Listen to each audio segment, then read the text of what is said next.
hang on to those recyclable materials. Let's start with a plastic bottle. Grab a plastic bottle and a craft knife and slowly cut off the bottom part, the part with those fun ridges on it. I'm going to use 2 bottles for this project, so I've got the bottom of 2. Then, using a scissors, I am going to follow the natural ridges of the bottom of the bottle and just round the edges. I'm essentially making this look like a flower by cutting petals. Now I'm going to use 2 bottoms for this flower. And with one of them, I'm going to grab a small tea light and just hold that plastic near the flame. What it's going to do is slightly melt the petals, making them look like natural petals. It's going to shrink this particular bottom a little bit so that it fits inside the other one when we're done. The next step is to paint these. I'm going to turn them upside down and just paint the back. I'm going to use a dark pink on one and a light pink on the other. I'm also going to add some yellow dots to the center to make it look a little bit more like a flower. Once the paint is dry, I'm going to punch a hole in the larger bottle bottom because we're going to hang this up. Then I'm just going to use some hot glue to attach the 2 pieces together.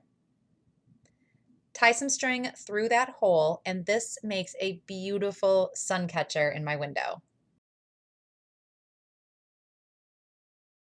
Old book here that is kind of in rough shape. I'm going to tear out a few pages that have mostly just words on them. Now, using a scissors, you don't have to be too precise here. I'm going to cut out circles from each page. Now, they don't have to be perfect, they just generally have to be round.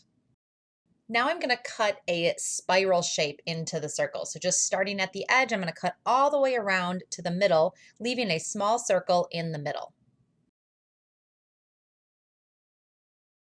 Now to roll the flower. Start on the edge and just start rolling. That end can be a little tricky. You got to get it nice and tight, but then just roll it all the way to the middle.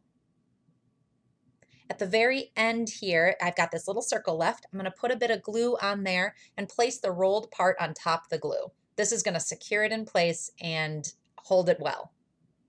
These are great for decorating a wreath, a picture frame, a sign. You could do so much with these, and they're really easy to make. I have these gorgeous magazines with beautiful nature pictures in them. We've looked through them all, we've read them all, so now I want to use them one more time. I'm going to tear out a number of pages that have a lot of color on them. Then I'm going to cut each page in half. I want these strips of magazine to be about the same size. It's about 4 inches here. I'm going to fold each strip in half the long way, and then using a scissor, I am cutting fringe in here. So I'm not cutting all the way through. I'm starting at the folded edge and cutting almost to the open edge. To assemble these flowers, I'm going to start with a little bit of glue on the very end, and then I'm just going to roll. The glue just helps hold it in together at the beginning. Roll all the way to the end and then glue the end piece in place. Now you could have a flower just like this, or you could add a couple more rolls to the outside to make a really large bloom. I am using these on the bottom of a chalkboard just to dress it up a little bit. There are 3 different methods for making flowers out of recyclable items. To start, I've just made some soapy water, and we're going to be washing our dishes to get all of the tags off. We want to remove all of the oils and dirt and debris from the dishes. Okay, we've let the dishes sit for about 10 minutes, and we want to finish washing them now and just see how easy this is to scrape off the tags. Super easy, they'll come right off. Now I have the dish turned face down. I'm going to be painting onto the back of the dish, but you could easily paint on the front. So I wanted to start with a bright color first, and so I'm using this pink. You could easily pick any color. So in the comments, I would love to know, what color would you use when you were painting your flowers? Maybe your favorite color, or inspired by a flower. So in the comments, drop down what color you would use to paint your flowers, please. And then you're just going to continue painting the flower petals all the way around the dish until the entire dish is covered in the flower petals the way you want it to look. Here's the dish all completed, and once you're done with the dish, you just want to set it aside and let it dry and move on to the next piece. So for this next part of the project, I'll be using a little dessert dish that I found at a thrift store, and I'm going to be using Folk Art multi-surface paint in the color Sunflower. And this part of the dish, I want to be the center of the flower. So I'm gonna start by painting the bottom of the dessert dish with the yellow, kind of making it the center color that I want the flower to be. So next I'm going to be using some Folk Art multi-surface paint and in the color Light Lavender. And this is going to be to create some petal look on the side. So I want the flower to kind of have some dimension to it. So I'm just going to go ahead and dip my paintbrush in and paint some of the curves on the side that are naturally there and create some more petals for my dish flower. So for my second dish, again, I've got it all clean and ready to go. And I'm going to be using some multi-surface paint in the color white for this one. I absolutely love daisies. That is one of my favorite flowers. Same thing as the last dish. I'm just going to go ahead and create my flower petals that for me represent a daisy. And you just go ahead and paint that onto your dish. Again, no right or wrong answer. Create texture, straight lines. It's totally your choice. Sometimes I like to go straight across. Sometimes I like to do one petal at a time right next to each other. So it's just kind of an experiment. And if you ever feel like you have made a mistake, when the paint is wet like this, you can just simply wipe it back off or go wash it off and then start over. So here's the dishes completely dry, and we're ready to move on to the next step, which is the glue. And we can use silicone. You can pick outdoor silicone that is clear. That's one of my favorite choices. Another option is E6000, which also you can choose a clear version, which is usually my preferred choice, is the clear.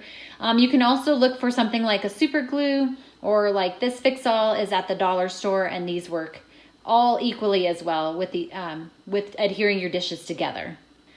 So we're going to go ahead and glue this outer edge of this dessert dish, and I'm going to start with the E6000. What is your favorite glue? Go ahead and drop that in the comments. I like learning what other people like to use and what your favorite glues are and maybe why. Once you've finished gluing the outer edge, I like to keep the lid on so it doesn't drip, and I'm going to flip the dessert dish over and the plate, and I'm going to put them together like this. That is all there is really to it, and then you're gonna let that dry. So we're gonna do this same thing with the next dish, and one thing I wanted to mention is it's really fun to mess around with dishes, and you could go, this way or this way with it. It really doesn't matter. It's kind of whichever way speaks to you.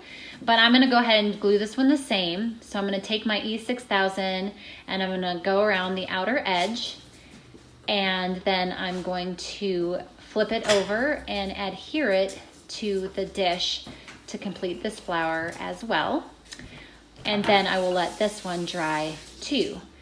Now that the dishes are dry, we're going to be working on the stem of the dishes, and you can use either skewers or cooking utensils, or you can use poles or rods or garden stakes. And what we're going to do is we're going to adhere them to the back of the dish to create a stem.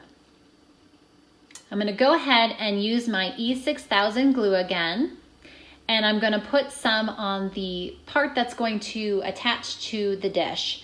And I guess the biggest piece to know about which stem to choose is how heavy your dishes are. I have used skewers and they haven't quite been strong enough to hold the dish up. So I'm a big fan of these utensils. And then sometimes I use some painter's tape to kind of help hold the utensil in place. Okay, my flowers have sat overnight. The paint and the glue and everything is dry and they're ready to be displayed. And I've added my dish flowers to my dish flower garden, and I'm super excited with how they turned out.